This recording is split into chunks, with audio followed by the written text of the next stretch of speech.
بسم اللہ الرحمن الرحیم۔ حضرت ابو ہریرہ رضی اللہ تعالی عنہ کا احادیث کو حفظ کرنا۔ حضرت ابو ہریرہ رضی اللہ تعالی عنہ نہایت مشہور اور جلیل القدر صحابی ہیں، اور اتنی کثرت سے ان سے حدیثیں نقل کی ہیں کہ کسی دوسرے صحابی سے اتنی زیادہ نقل نہیں کی ہوئی موجود نہیں ہے۔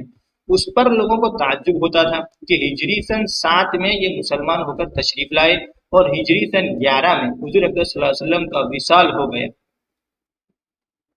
اتنی کم مدت میں جو تقریباً 4 برس ہوتی ہیں، اتنی زیادہ حدیثیں کیسے یاد ہوئی؟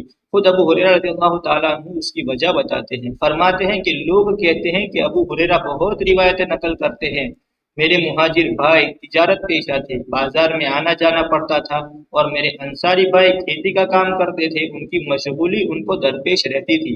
اور ابو ہریرہ اصحاب صفہ کے مساکین میں سے ایک مسکین تھا، جو حضور اکرم صلی اللہ علیہ وسلم کی خدمت اقدس میں جو کچھ کھانے کو مل جاتا تھا اس پر قناعت کیے پڑا رہتا تھا۔ ایسے اوقات میں موجود ہوتا تھا جس میں وہ نہیں ہوتے تھے، اور ایسی چیزیں یاد کر لیتا تھا جن کو وہ یاد نہیں کر سکتے تھے۔ ایک مرتبہ میں نے حضور اکرم صلی اللہ علیہ وسلم سے حافظے کی شکایت کی، یعنی کچھ یاد نہیں رہتا ہے۔ حضور اکرم صلی اللہ علیہ وسلم نے فرمایا چادر بچھا۔ میں نے چادر بچھائی۔ حضور اکرم صلی اللہ علیہ وسلم نے دونوں ہاتھوں سے اس میں کچھ اشارہ فرمایا، اس کے بعد فرمایا اس چادر کو ملا لے، یعنی اوڑھ لے۔ میں نے اپنے سینے سے ملا لیا، اس کے بعد سے کوئی چیز نہیں بھولا۔ فائدہ: اصحاب صفہ وہ لوگ کہلاتے ہیں جو حضور اکرم صلی اللہ علیہ وسلم کی گویا خانقاہ کے رہنے والے تھے۔ ان حضرات کے اخراجات کا کوئی خاص نظم نہیں تھا، گویا حضور اکرم صلی اللہ علیہ وسلم کے مہمان تھے۔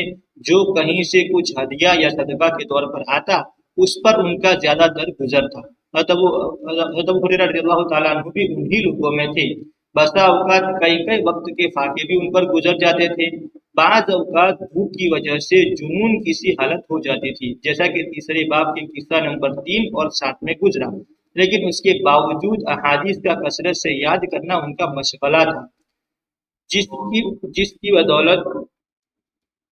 جس کی بدولت آج سب سے زیادہ احادیث انہی کی بتائی جاتی ہیں۔ ابن جوزی رحمۃ اللہ علیہ نے تلقیح میں لکھا ہے کہ 5374 حدیثیں ان سے، یعنی حضرت ابو ہریرہ سے مروی ہیں۔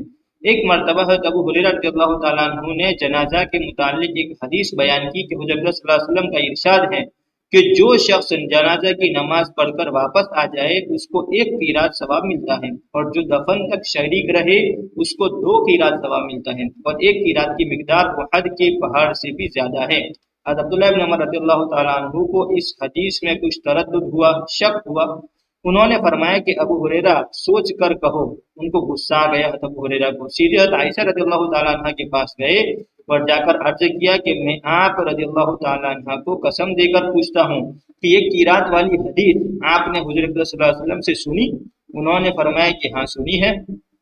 ابو ہریرہ رضی اللہ تعالیٰ عنہ فرمانے لگے کہ مجھے حضور اکرم صلی اللہ علیہ وسلم کے زمانے میں نہ تو باغ میں کوئی درخت لگانا تھا، نہ بازار میں مال بیچنا تھا۔ میں تو حضور اکرم صلی اللہ علیہ وسلم کے دربار میں پڑا رہتا تھا، اور صرف یہ کام تھا کہ کوئی بات یاد کرنے کو مل جائے یا کچھ کھانے کو مل جائے۔ حضرت عبداللہ بن عمر رضی اللہ تعالیٰ عنہ نے فرمایا بے شک تم ہم لوگوں سے زیادہ حاضر باز تھے، یعنی حاضر رہتے تھے حضور اکرم صلی اللہ علیہ وسلم کے دربار میں، اور احادیث کو زیادہ جاننے والے۔ اس کے ساتھ ہی ابو ہریرہ رضی اللہ تعالیٰ عنہ کہتے ہیں کہ میں 12,000 مرتبہ روزانہ استغفار پڑھتا ہوں، اور ایک تاگا ان کے پاس تھا جس میں 1000 گرہ لگی ہوئی تھی۔ رات کو اس وقت تک نہیں سوتے تھے جب تک اس کو سبحان اللہ کے ساتھ پورا نہ کر لیتے تھے۔